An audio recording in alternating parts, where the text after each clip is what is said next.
Bonjour à tous et bienvenue dans cette nouvelle vidéo. Aujourd'hui on va parler du fork et on va vous présenter vraiment ce qu'est un fork, un hard fork, un soft fork, etc. On va essayer de mettre les choses au clair un petit peu là-dessus. Si tu es nouveau sur cette chaîne et que tu viens de nous découvrir, comme d'habitude, n'hésite pas à télécharger notre ebook simplement en cliquant dans le lien dans la description pour avoir les clés justement pour investir le plus rapidement possible dans les crypto-monnaies et comprendre un petit peu plus ce nouveau secteur d'activité. C'est entièrement gratuit, ne t'inquiète pas, tu auras simplement rentré ton mail et tu auras tout ça le plus rapidement possible. N'oublie pas de t'abonner à notre chaîne YouTube également pour ne pas rater nos prochaines vidéos. Et puis sur ce, on rentre directement dans le vif du sujet.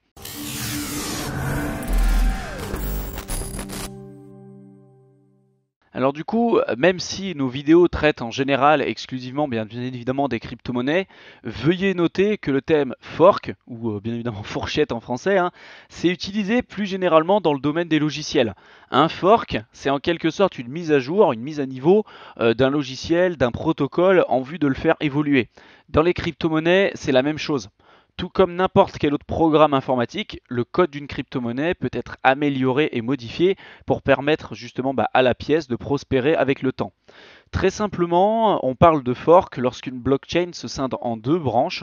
Les forks créent une autre version de la blockchain en laissant deux chaînes s'exécuter simultanément. Donc ça, c'est la définition un petit peu globale.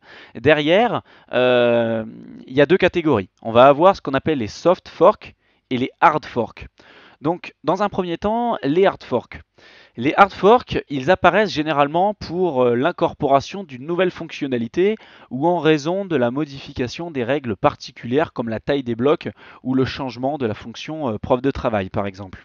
Contrairement aux soft forks, les hard forks ne sont pas rétro-compatibles avec la version précédente et ils doivent obligatoirement être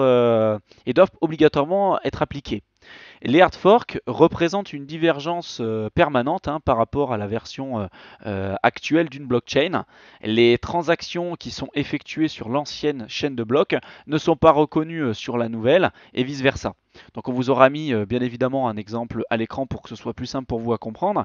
Mais admettons maintenant que vous souhaitiez ouvrir un fichier Excel 2015 sur la version de 2003. Et bien, ça vous sera complètement refusé puisque l'ancienne version n'est pas compatible avec la nouvelle. Donc c'est pour vraiment illustrer ce que peut être un hard fork à l'inverse justement du soft fork que je vais parler jusqu'à présent. Le soft fork, c'est aujourd'hui ceux qui sont les plus connus car elles peuvent être rétro-compatibles avec la version précédente de la blockchain. Les mises à jour issues des soft forks sont donc facultatives. Contrairement à hard fork, les nœuds non mis à niveau verront toujours les nouvelles transactions comme valides. On dit qu'un soft fork se produit lorsqu'une modification du protocole le rend compatible avec les versions qui y sont antérieures. Cela signifie que la nouvelle chaîne forkée suivra les nouvelles règles et respectera également les anciennes règles mises en place. Pour qu'un soft fork soit réussi, la majorité de la puissance de hachage sur le réseau sera nécessaire. Il est donc obligatoire de créer un consensus entre les mineurs du réseau, sinon le soft fork ne sera pas effectué. Pour reprendre l'exemple précédent que je vous ai mis avec le tableau Excel, si vous souhaitez ouvrir un fichier Excel 2003 dans le logiciel 2015, il n'y aura pas de problème, puisque la nouvelle version elle sera totalement compatible avec la version précédente. C'est la même chose avec le soft fork. Pour reprendre des exemples concrets, les hard forks qu'il y a eu, clairement on peut citer déjà parmi les vidéos qu'on a déjà faites, le hard fork qu'il y a eu entre l'Ethereum classique et l'Ethereum après l'incident de The DAO. Donc là clairement si un jour l'Ethereum passe sur du Proof of Stake, l'Ethereum classique malheureusement ne pourra pas suivre parce qu'il y a eu un hard fork, donc ça ne sera pas rétro-compatible. Derrière, un autre hard fork qu'il y a eu, c'est par exemple avec le Bitcoin. Bon, il y en a eu énormément, mais par exemple celui avec le Bitcoin Cash, on a fait une vidéo à son sujet. Là, c'est la même chose. Les implémentations qui seront faites sur le Bitcoin ne pourront pas être directement utilisées sur le Bitcoin Cash, puisqu'il y a eu un hard fork. Du coup, alors pourquoi les forks ont lieu? On nous a posé la question plusieurs fois, on peut se poser également de notre côté cette question. Il existe une multitude de raisons qui puissent expliquer l'apparition des forks. Même si quelquefois ces derniers sont planifiés à l'avance par l'équipe de développement, la plupart du temps les forks prennent place lorsque les désaccords profonds sur le devenir d'une crypto-monnaie ressurgissent. Il y a un sujet qui est souvent source de conflit, c'est la mise en échelle, ou le scaling en anglais, de la crypto-monnaie. Pour qu'un fork soit validé et fonctionne, il est obligatoire que les développeurs croient justement à ces modifications.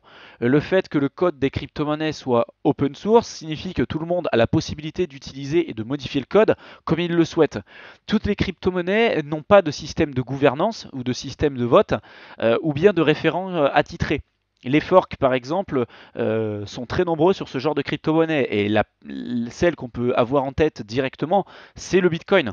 Même si on sait que c'est Satoshi Nakamoto qui l'a développé, alors on ne sait pas si c'est un alias, si c'est un groupe de personnes, si c'est une seule personne. Aujourd'hui, on ne sait pas du tout qui c'est. Il y a des personnes, on vous en parlera si vous avez suivi un petit peu le dernier fork qu'il y a eu avec le Bitcoin SV. La personne qui se fait passer justement par Satoshi Nakamoto, c'est pour beaucoup un imposteur et on vous conseille de regarder la dernière vidéo qu'a fait par exemple Decrypt à son sujet, qui est particulièrement intéressante et qui montre quand même dans un certain sens qu'il faut avoir un esprit critique et ne pas forcément croire ce qu'on va vous dire.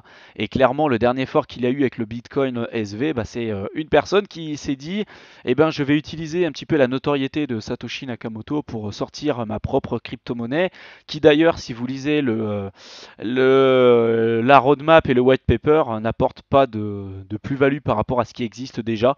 Donc bon, si ça vous intéresse, on fera d'ailleurs une vidéo à son sujet, ça peut être plutôt intéressant. Mais clairement, on se rend compte que quand il n'y a pas de système de gouvernance ou de référent attitré, eh ben, les désaccords qui se trouvent notamment au sein de la communauté et même au sein des développeurs qui participent au développement du projet, eh ben c'est ce qu'il y a de plus nombreux. Et donc c'est le cas du Bitcoin. Même si c'est la crypto-monnaie la plus populaire, bah, les désaccords au sein de sa communauté sont de plus en plus nombreux. Comme j'ai dit tout à l'heure, hein, c'est d'ailleurs pour ça qu'il y a eu un nombre incalculable de forks avec le Bitcoin, que ce soit le Bitcoin Cash qui est apparu, le Dash, le Bitcoin SV, le Litecoin, etc. Et ben tous les forks qui sont issus du Bitcoin, il y en a beaucoup, c'est des grosses arnaques et qui n'ont de plus-value qu'uniquement le nom. Derrière, tout le reste, c'est rien du tout. Ils utilisent simplement le nom du Bitcoin parce qu'on sait que c'est une crypto-monnaie qui est là depuis très longtemps maintenant, depuis 10 ans, et qui a une notoriété vraiment très importante. Donc pour Dash, par exemple, pour reprendre Dash, on a fait une vidéo à son sujet. Pour Dash, sa structure de gouvernance lui a permis de résoudre un bon nombre de problèmes, évitant ainsi une multiplication des forks comme ceux évoqués avec le Bitcoin. Il y a eu des forks qui ont été faits avec Dash. Pivx, par exemple, c'est un fork qui est issu de Dash, mais ça n'a pas été multiplié comme on a pu le voir avec le Bitcoin, où il n'y a pas de système de gouvernance attitré ou de référents qui leur sont attitrés. Quelques exemples récents de fork. Donc dans la cryptosphère, les exemples de fork clairement ne manquent pas. Il y en a deux particulièrement qui ont fait parler d'eux ces derniers temps, que ce soit le Bitcoin et le Bitcoin Cash. Donc pour faire un petit résumé pour les personnes qui n'ont pas vu nos précédentes vidéos à ce sujet-là, faut savoir que ces deux projets-là, ils sont apparus, donc plutôt le fork est apparu vraiment à la recherche d'une solution durable pour le long terme, pour la scalabilité du Bitcoin. La communauté, elle s'est vraiment scindée en deux, et ça a été fait le 1er août 2017. Donc pour les adeptes du Bitcoin, Segwit, c'est vraiment la solution. C'est une méthode qui permet de répartir plus efficacement l'espace des blocs de transactions, et ceci, ça aurait pour effet d'augmenter le nombre de transactions par bloc et donc d'augmenter la scalabilité de la monnaie. Les utilisateurs du Bitcoin Cash ne sont pas d'accord du tout avec cette première solution et pensent clairement que seuls les blocs de transactions plus importants, la taille des blocs, pourrait répondre à ce problème de mise en échelle. Pour information, la taille d'un bloc pour le Bitcoin, c'est 1 MB, alors que pour celui du Bitcoin Cash, c'est aujourd'hui 32 MB. Et le hard fork, bien évidemment, a eu lieu le 1er août 2017. Il y a eu un autre exemple de fork que je vous ai cité tout à l'heure, qui est l'exemple de l'Ethereum et de l'Ethereum classique. Donc ça s'est passé le 17 juin 2016. Il y a eu la plateforme de TheDAO qui a été piratée. L'événement, ça a été quand même une véritable controverse au sein de la communauté Ethereum. D'un côté, il y avait des personnes qui voulaient trouver un moyen de rembourser les investisseurs grâce à un hard fork de la blockchain. Et de l'autre côté, il y avait ceux qui refusaient totalement cette alternative. Et de cette confrontation idéologique, si je puis dire, c'est vraiment là qu'est né l'Ethereum, la nouvelle blockchain, et l'Ethereum classique, la blockchain originelle. Les utilisateurs n'ont pas accepté les changements, ils ont préféré plutôt rester sur l'ancienne version de la blockchain, qui est devenue aujourd'hui l'Ethereum classique.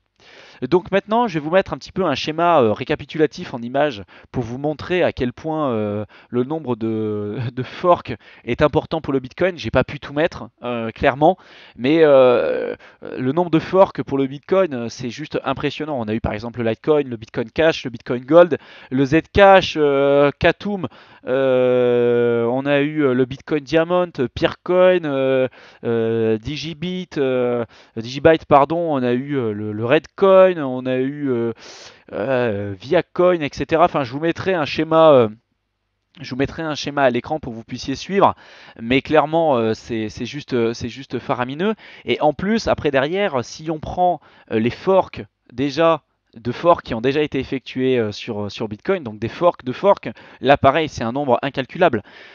Comme je vous l'ai dit tout à l'heure, le Bitcoin donc a eu un fork qui a donné naissance au Litecoin. Le Litecoin, lui, a également subi des forks. On a par exemple eu un fork du Litecoin qui s'appelle le Junkcoin. Le Junkcoin a subi un fork qui a donné naissance au Luckycoin. Et le Luckycoin qui a subi un fork qui s'appelle le Dogecoin, que je vous ai parlé au départ. Derrière, on a eu donc du coup le Litecoin qui a été scindé donc en Junkcoin. On a eu le Monacoin, le Litecoin Cash, le Cloudcoin, le Einsteinium, je crois, et le Feathercoin. Donc vous voyez, c'est juste énorme. Et ça, c'est juste un exemple. Pour le Dash, j'ai parlé du Dash tout à l'heure, qui est un fork du Bitcoin. C'est pareil. On a eu Dash, derrière, Dash a subi un autre fork qui a donné Pivx, qui a subi un autre fork qui a donné Blocknet. Donc vous voyez, pour pouvoir se reconnaître un petit peu là-dedans, c'est assez compliqué. Si ça vous intéresse, donc on a fait un article complet qui vous présente un peu tous les forks, de forks, etc. Pour que vous puissiez un petit peu vous y reconnaître. Donc n'hésitez pas à aller voir sur notre blog, on a mis ça un petit peu plus simplement. Pour l'Ethereum, c'est exactement la même chose, hein. Il y a eu des forks qui ont été faits, donc que ce soit l'Ethereum classique, il y a eu OneChain, il y a eu Ubiq, il y a eu Ether0, il y a eu Ethereum Fog. Bon, il y a eu pas mal de projets, je dirais, qui servent un peu à rien, mais c'est un peu comme tout. Mais clairement, après, ça peut être difficile pour une personne derrière qui n'a pas le background et qui ne sait pas vraiment renseigner, de faire la différence un petit peu sur tout ça, puisque les noms, la plupart du temps, et c'est pas pour rien, d'un point de vue marketing, la plupart du temps, les noms se ressemblent euh, pour garder, je dirais, la crédibilité de la première crypto-monnaie qui est sortie. Donc voilà, j'espère que cette vidéo vous a plu. Si c'est le cas, n'hésitez pas à nous le dire en commentaire, de nous laisser un pouce bleu, de partager cette vidéo au maximum autour de vous pour nous aider à nous faire connaître. Ça nous encourage à nous améliorer, à vous faire du contenu de meilleure qualité. Et si vous avez des suggestions, comme d'habitude, pour pouvoir améliorer la chaîne, n'hésitez pas à nous le dire, on est vraiment preneurs. Et jusqu'à présent, les retours que vous pouvez nous faire, ça nous fait vraiment super plaisir. Donc mettez-nous un pouce bleu et puis continuez ce que vous faites, vous êtes vraiment super. Et sur ce, bah, je vous dis à plus dans une prochaine vidéo. Salut!